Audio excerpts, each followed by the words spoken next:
There was a man named Elkanah who lived in Ramah in the region of Zuph in the hill country of Ephraim. He was the son of Jeroham, the son of Elihu, the son of Tohu, the son of Zuph of Ephraim. Elkanah had two wives, Hannah and Peninnah. Peninnah had children, but Hannah did not. Each year Elkanah would travel to Shiloh to worship and sacrifice to the Lord of Heaven's armies at the tabernacle. The priests of the Lord at that time were the two sons of Eli, Hophni and Phinehas. On the days Elkanah presented his sacrifice, he would give portions of the meat to Peninnah and each of her children. And though he loved Hannah, he would give her only one choice portion because the Lord had given her no children.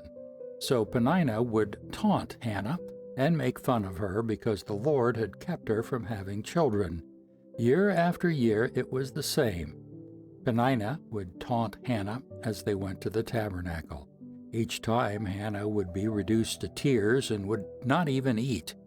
"Why are you crying, Hannah?" Elkanah would ask. "Why aren't you eating?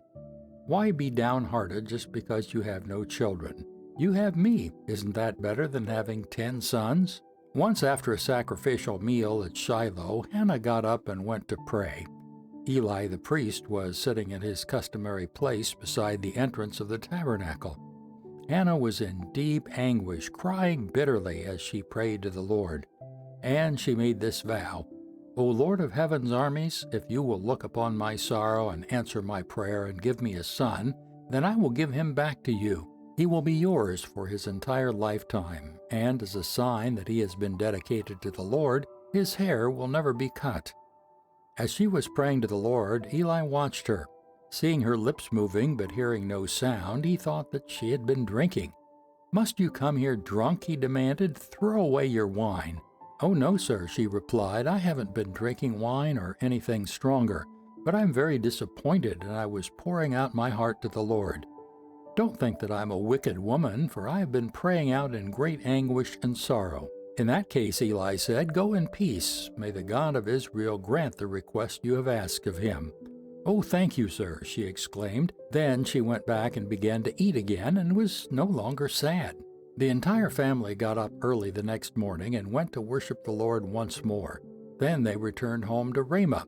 When Elkanah slept with Hannah, the Lord remembered her plea, and in due time she gave birth to a son. She named him Samuel, for she said, "I asked the Lord for him." The next year Elkanah and his family went on their annual trip to offer a sacrifice to the Lord and to keep his vow. But Hannah did not go.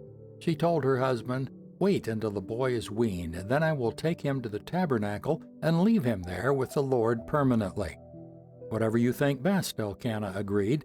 "Stay here for now, and may the Lord help you keep your promise." So she stayed home and nursed the boy until he was weaned.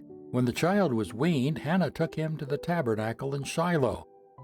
They brought along a 3-year-old bull for a sacrifice and a basket of flour and some wine. After sacrificing the bull, they brought the boy to Eli. "Sir, do you remember me?" Hannah asked.